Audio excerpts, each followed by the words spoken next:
Assalamualaikum warahmatullahi wabarakatuh. Alhamdulillah wassalatu wassalamu ala Rasulillah wa ala alihi wa sahbihi wa mawala amma ba'du. Sahabat-sahabat Aswaja, seluruh warga Nahdien, para subscriber dan penonton semuanya dimanapun berada, semoga Allah Subhanahu wa taala senantiasa memberikan rahmatnya, taufiknya, hidayahnya, maufirahnya, memberikan kelancaran rezeki dan kesehatan kepada kita semua. Amin. Allahumma amin. Orang-orang Wahabi itu kan mau ambil enaknya sendiri. Hadis, dalil yang sesuai dengan pikiran mereka. Kalau itu doib, sekalipun itu doib, asal sesuai dengan pemikiran mereka. Entah siapapun yang mendoifkan, ulama mereka pun yang mendoifkan, tapi sesuai dengan pikiran dan hati mereka. Enak di hati mereka untuk menuduh orang lain berbuat salah, maka tetap akan diambil dan dijadikan pedoman serta rujukan. Nih.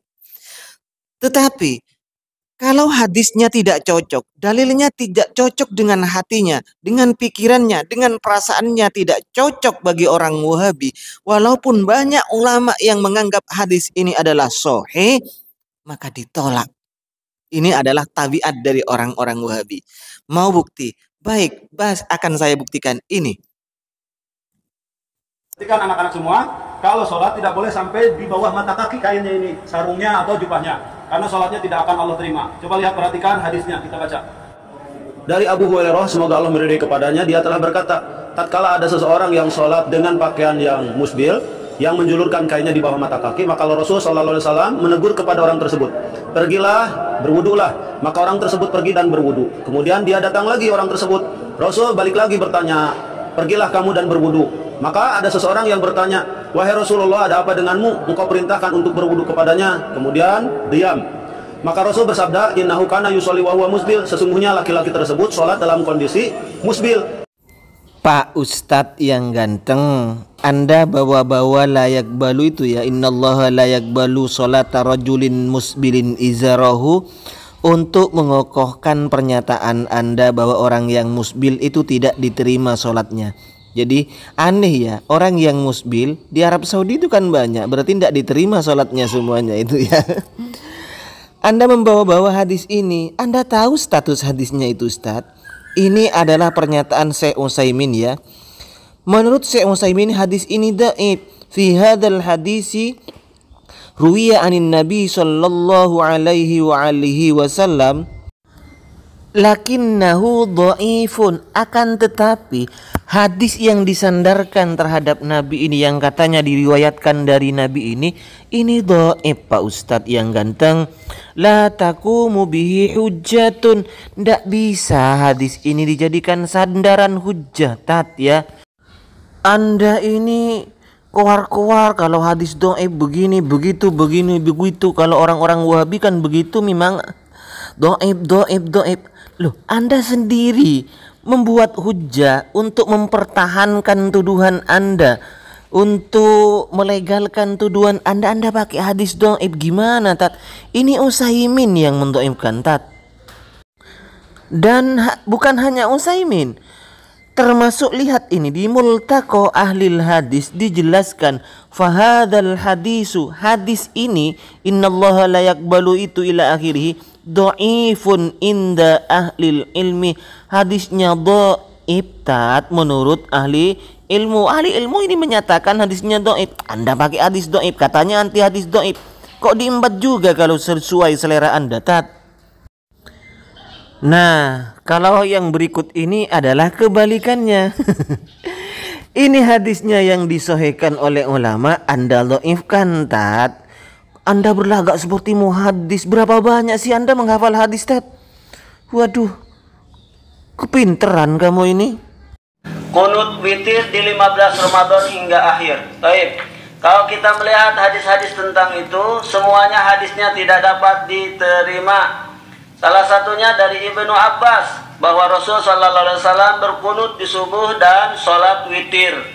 Namun sayang, fi isnadihi majhulun, dalam isnadnya ada perawi yang majhul. Kalau majhul berarti perawinya tidak dapat diketahui identitasnya.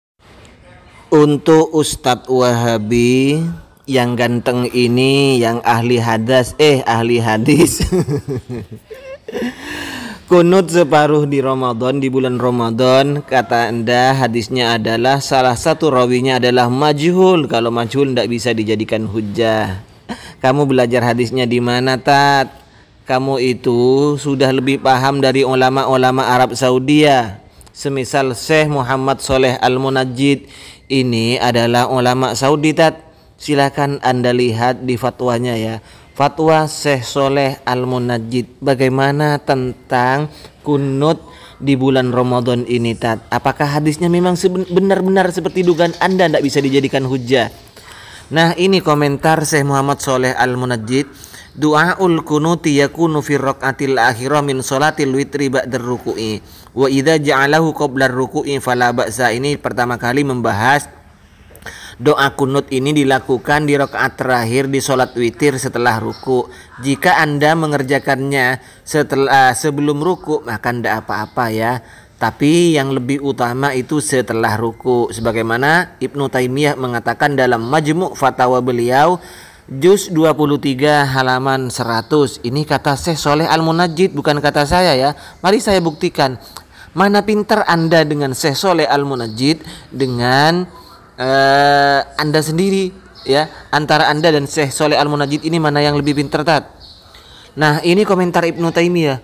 Wa ammal kunutu fannasu fihi torfani. Kunut ini orang-orang ada dua ya, ada yang sebelum ruku, ada yang sesudah ruku, begitu ya. Sebagaimana wa amma fuqaha'u ahlil hadis ka Ahmad wa ghairihi. Adapun para fuqaha ahli hadis, Tat. Anda ini ahli apa? Sebagaimana Imam Ahmad dan lainnya, fayujawizuna kilal amro ini, menurut beliau berdua ini, menurut Imam Ahmad dan lainnya ini boleh dikerjakan dua-duanya setelah ruku atau sebelum ruku. Karena memang ada limaji'is sunnati sohihati bihima. Karena memang ada sunnah yang sohih yang menjelaskan keduanya, Tat. Ingat, sunnah yang sohih, hadis yang sohih, begitu maksudnya, Tat. Wa yarfa'u yadayhi, dan Nabi ini mengangkat kedua tangannya. Wa qad soha, Tat, ingat ini, wa qad soha, telah sohe hadisnya an Umar radhiyallahu an, dari Sayyidina Umar radhiyallahu an, kama akhrajahul Baihaqi, sebagaimana yang telah dikeluarkan atau ditahrij oleh Imam Baihaqi, wa sohahahu, dan beliau mensohihkannya. Ingat ini juz 2 halaman 210. Selanjutnya wa amma du'aul kunuti faqad rawa Abu Dawud wa Turmudi wa Nasa'i anil Hasan bin Ali. Itu doa-doanya kunut memang sudah diriwayatkan itu, Ustaz. Qala allamani Rasulullah sallallahu alaihi wasallam kalimatin aquluhunna fi kunutil witri. Saya yang ucapkan, saya katakan di kunut witir. Ini Allahumma hdini fiman hadait ila akhirih. Ustaz yang ganteng, yang ahli hadis, ahli hadas. Dan ternyata hadis yang telah diriwayatkan oleh imam-imam di atas ini dihasankan oleh Imam Albani, Tat.